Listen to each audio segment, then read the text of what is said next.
Member for Oakville Gordon Head. Thank you, Honourable Speaker, and thank you for allowing me to rise and speak in opposition to Bill 19, the Greenhouse Gas Industrial Reporting and Control Amendment Act. I'd like to start off first by acknowledging that in British Columbia there used to be a lot of leadership on the climate file, and I do acknowledge what the Minister of Health said and his particular role in that leadership over the years to come. The carbon tax is lauded internationally as one of the most effective means of reducing greenhouse gas emissions, and in particular, British Columbia has been singled out as a leader in that regard. Again, that is for the initiatives of the past administration, not the present administration, Honourable Speaker. And so it's a bit rich for the present administration to claim credit for the introduction of measures by a previous administration that have led to British Columbia being lauded for its efforts in climate change mitigation, which have had a very real effect, Honourable Speaker, have had a measurable effect in terms of reducing per capita emissions until very recently, Honourable Speaker, and it is at that time that this government decided to switch direction, to switch priorities, and to move down the direction of trying to encompass an LNG industry. And at the same time, the government stopped the increase in the carbon tax, which sent a signal to the market and that we're no longer moving that direction. And at the same time, again, it started to introduce loopholes to allow certain aspects of the market to no longer be subject to the carbon tax.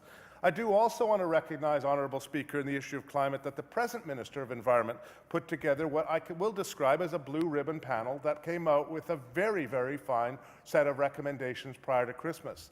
I, Honourable Speaker, think those are bold recommendations that actually I think many people would agree would be leading if this government were to adopt them. Honestly, Honourable Speaker, I don't know how they can adopt them, in light of the fact that we have the former Minister of Agriculture putting out petitions calling people to actually fight against his own government during the actual consultation period, where we're supposed to be listening to the public, not listening to rogue MLAs telling the public that they shouldn't support the government's efforts in terms of listening to the public on carbon pricing.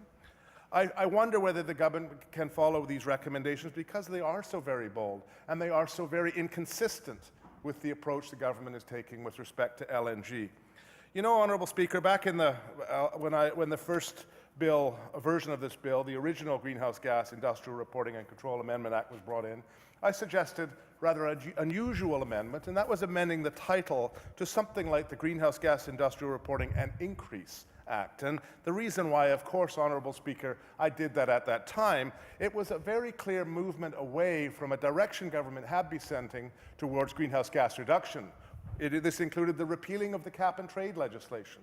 It included a move towards emission intensity targets as opposed to real reductions. And here, Honourable Speaker, what I've historically called a generational sellout to the LNG industry, and then a multi-generational sellout, we see that we haven't quite gone far enough on our sellout, and so we're going to weaken the rules still more. Now, Honourable Speaker, back in February 2008, I sat on the floor of this legislature when the government started down the direction of actually taking climate change seriously. I watched them introduce not one, not two, but a whole pile of policies and regulations that acted like knobs, buttons, and switches that would allow government to actually send a signal to the market and move a little bit here and there to start to take emissions down, and they were coming down.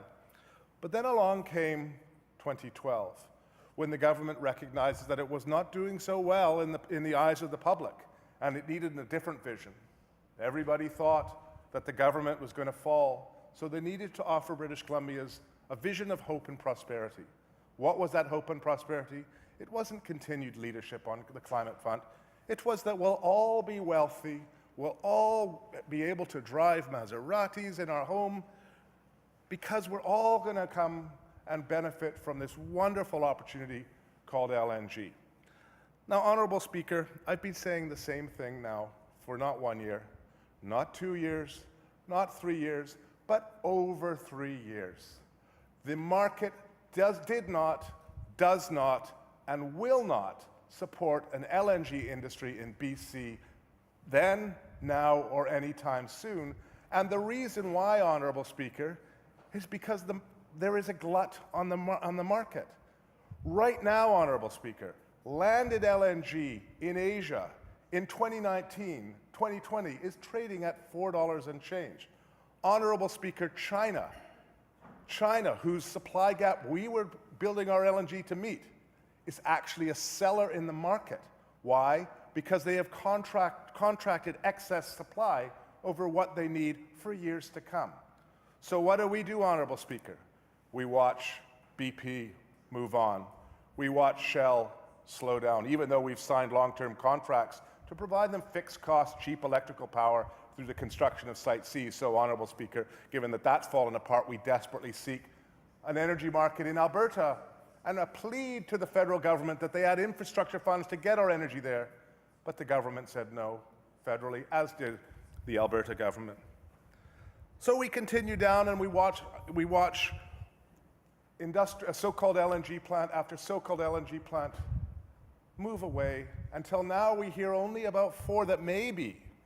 And we're starting to get really shaky firms involved, Honourable Speaker. We're not talking about the multinationals that people have actually, the globally traded, highly responsible corporate citizens of today.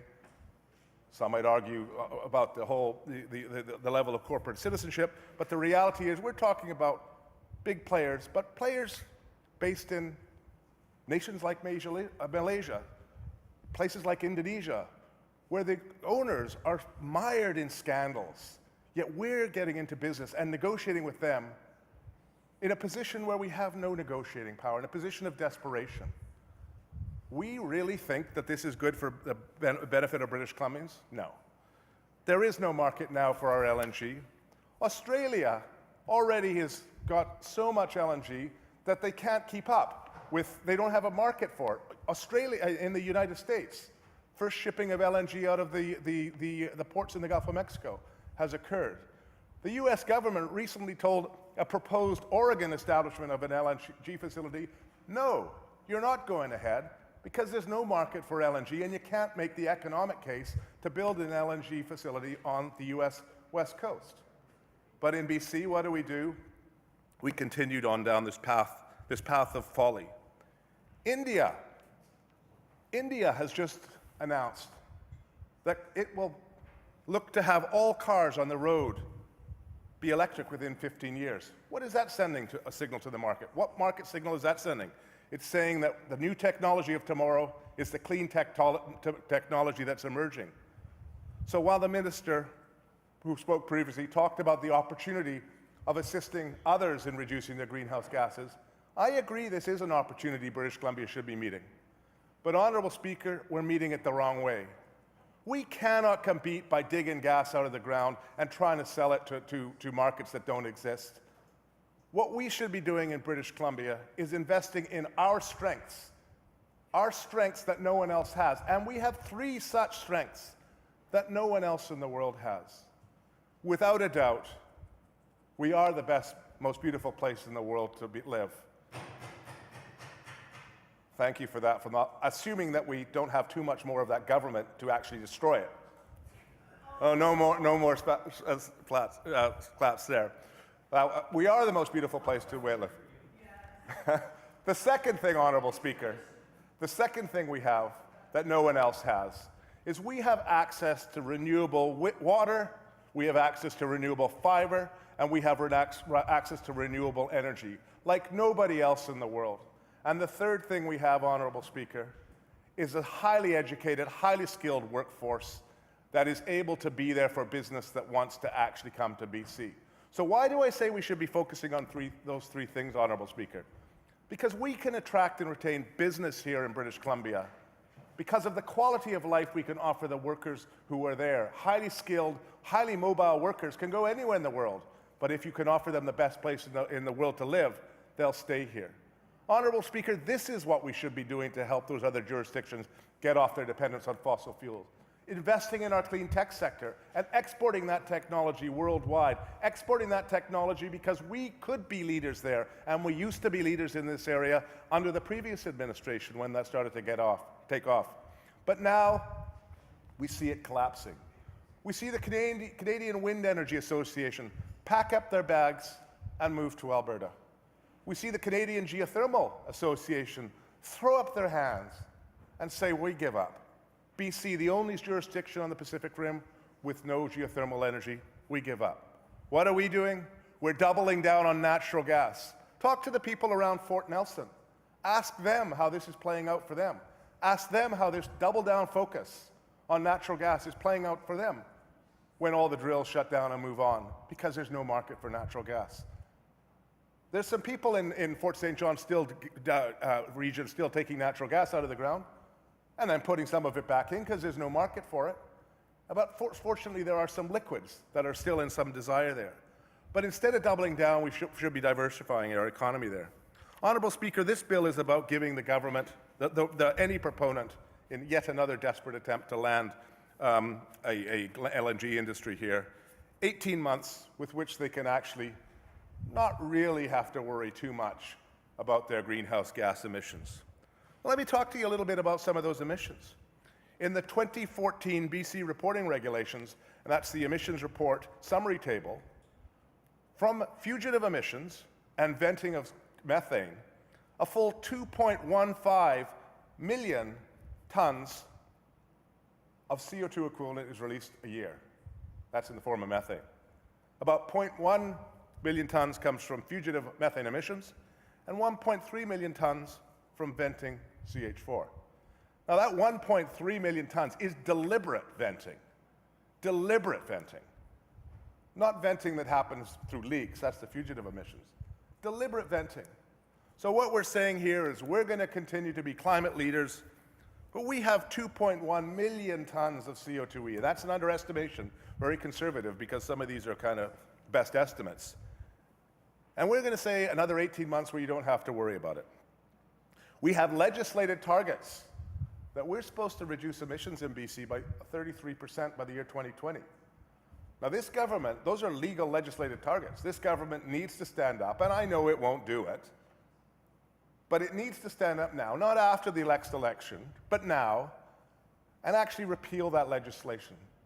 Repeal the legislation that says we will meet 33% below by 2020, because we can't, Honourable Speaker. We simply can't. The government has missed the boat.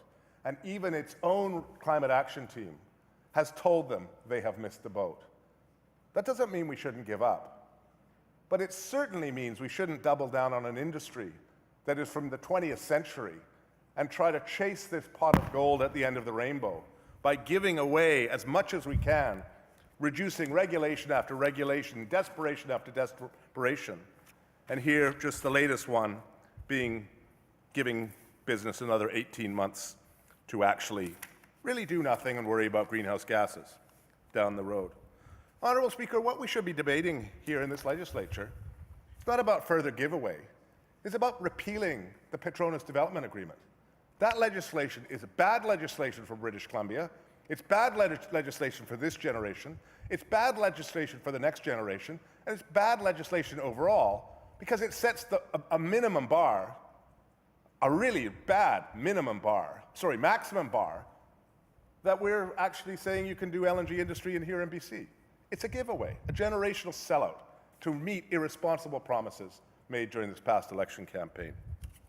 We're supposed to have a couple LNG facilities up and running right now.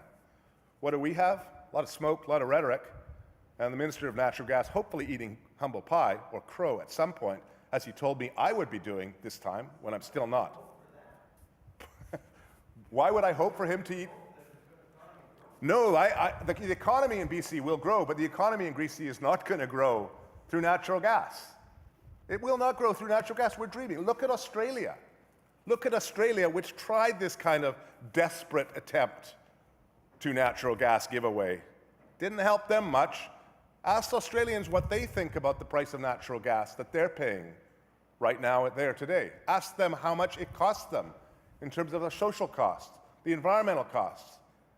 I don't think you'd find Australians rah-rahing to the same extent as this government seems to be doing here.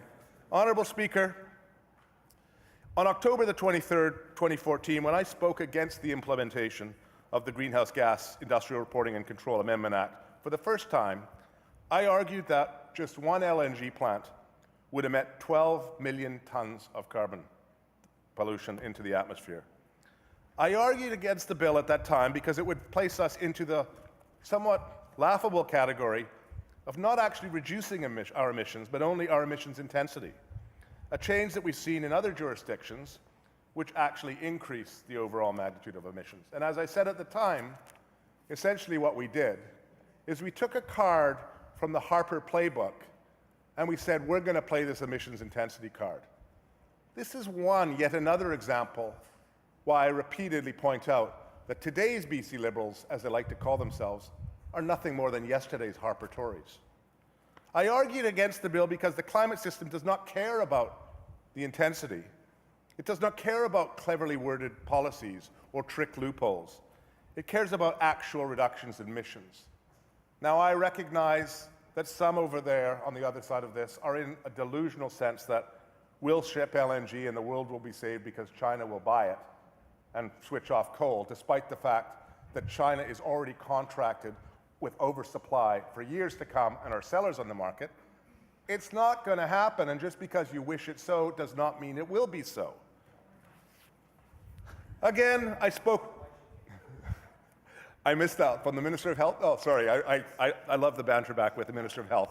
I actually thought he did a very fine speech just before I got up to stand, and when he said we're going to disagree on this, indeed we do disagree on that, and the point that we're disagreeing upon, I would say, is rather fundamental in terms of disagreement. I would argue that it is reckless economics to invest in yesterday's technology to double down on a stock that's falling, to buy Nortel at $50 and say, look everybody, I've got Nortel stock and I only paid $50 a share. I would say that the proper way to approach the economy would to view the new opportunity, that new dollar stock in a sector that's about to go crazy, the biomedical sector, buying the stocks young and watching them grow. But we're not. We're buying the Nortel stock and missing out those biomedical stocks. We're missing out Apple at $10. Instead, we're buying Nortel at $50. And with respect to those involved in both Apple and Nortel. You know, Honourable Speaker, back in October, I spoke against the bill because there was simply no way we could meet the legislated targets, our 2020 and 2050 targets, with the LNG plants that we're being proposing. And I honestly believe this government should stand up and look British Columbians in the face and be truthful to them. Because you cannot meet our 2020 target, you cannot meet our 2050 target with an LNG industry. It just can't happen. So when are they going to stand up and say it can't happen? I would have far more respect for this government if they actually were honest with British Columbians and say, we have decided to give up on our climate leadership because we're going to go all in on LNG. I know the former minister, or the member from Peace River North would be happy about that. I suspect half of this end of the legislature, from the members from Fraser Valley hither and wither, would also be very, very supportive of that. But it's honest, it's truthful. But the government doesn't do this. The government is trying to have it both ways. We're going to be leaders in climate, and we're going to be leaders in LNG. I don't know who you're kidding, but you're not fooling anyone outside of the British Columbia borders. You may be kidding yourselves, but nobody takes that seriously. And it does a disservice to British Columbians, Honourable Speaker. It does a disservice to us on the international eye. You know, while United Nations members might pull in the Premier to special meetings and give British Columbia praise for what it has done, let's be very clear. That is praise for what it has done, not what it is doing, but what it has done. There is an opportunity before this government. There is an election in 2017. There is a climate action team that have made very bold recommendations. Let's see if this government will listen to those recommendations. Let's see if this government will tell the member from Peace River North that, you know, we don't like the direction. I mean, this petition's been going out for days. There was like 900 people. You know, I could phone up 900 friends and get a petition signed. Clearly not a very strong petition that this member from Peace River North was doing, despite the fact he got a fair amount of media coverage on it.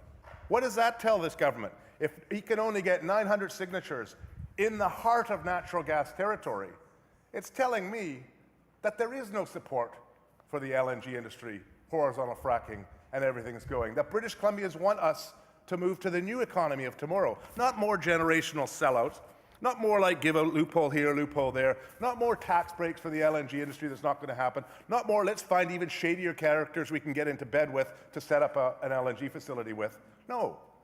British Columbians want leadership from this government in tomorrow's economy. The economy that brings the tech sector together with the resource sector. The economy that focuses on our strengths, not on someone else's strengths. And the economy that builds hope for all British Columbians, not just those today, but those tomorrow and the generations after that. Honourable Speaker, I have been saddened to watch this government over the last 3 years on this file.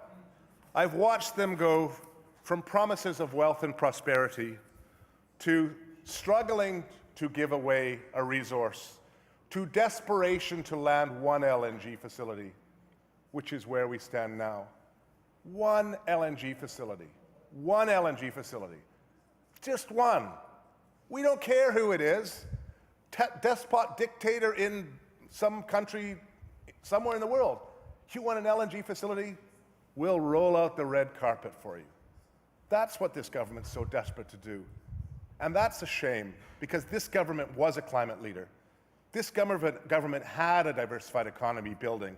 This government is watching that diversified economy move on. And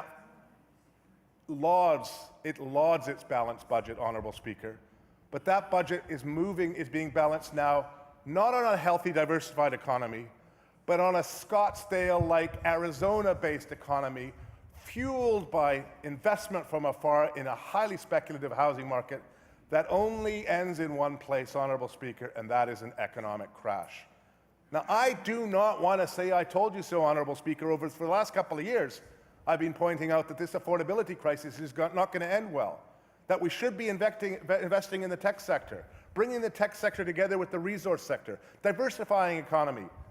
Now, the government lauds balanced budgets, thinks the BC citizens are not really looking this through carefully, but the reality is this balanced budget is very, very shaky. We have no revenues from LNG. Where are the revenues from natural gas? 10 years ago, there were healthy revenues from natural gas. Now they're pretty dodgy. It's really dodgy, in fact. So what are we doing? We're incentivizing building. Can you see it happening here, Honourable Speaker? Scottsdale economy.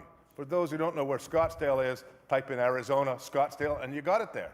Watch what happened there. This is what's happening in BC.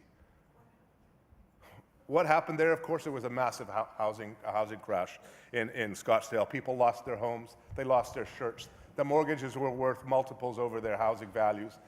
And that was because this was a bubble market. Honourable Speaker, it saddens me when I see the Canadian Wind Energy Association leave British Columbia. We should be actually using our existing dams and bringing intermittent sources of power together with these dams to actually stable the base demand.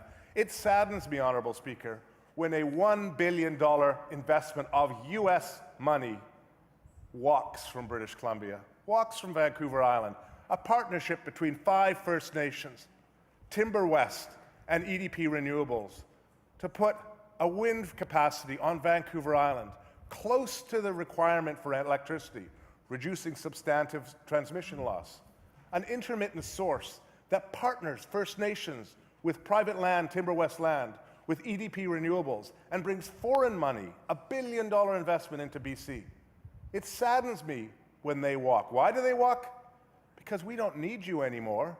Because we've got Site C. Because we've got Site C. Why?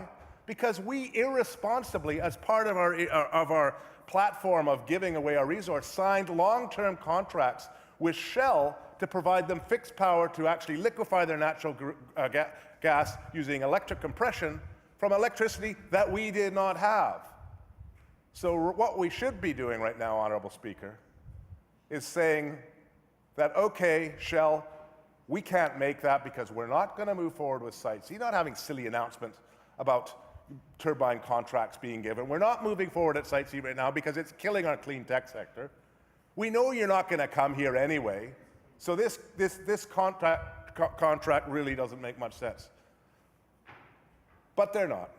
It's still LNG, yet another bill to give it away. Right now, we probably won't be coming to a fall session. We have so little agenda on this session.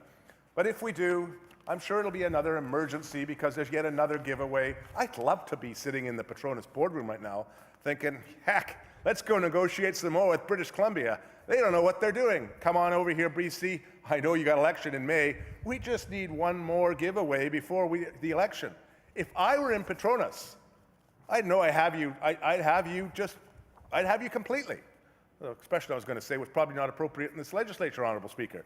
But I would say, look, I'm not going to sign anything now. I'd be mad to sign anything now. Because I know there's an election in 2017, and you're desperate, Honourable Speaker, the government. They're desperate. I'll come back in the fall and say, you know, I'll make a final investment decision. Maybe, if you do this, that, the other, and the government will say, emergency session, we need to do this, that, and the other, because it's for the best interests of British Columbians. And we're going to put our trusted Minister of Natural Gas negotiating on behalf of all of us for future generations in the best interest of those future generations. Honourable Speaker, it is a sad day in British Columbia that we continue to debate this bill. And with that, quite clearly, I will be voting in opposition to this bill, and I certainly will be joining my colleagues on this side of the House in voting in opposition to that bill, resoundingly so, as this government has lost lost credibility on the natural gas front, and it continues to actually give away a resource that, frankly, is not in the best interest of British Columbians. Thank you.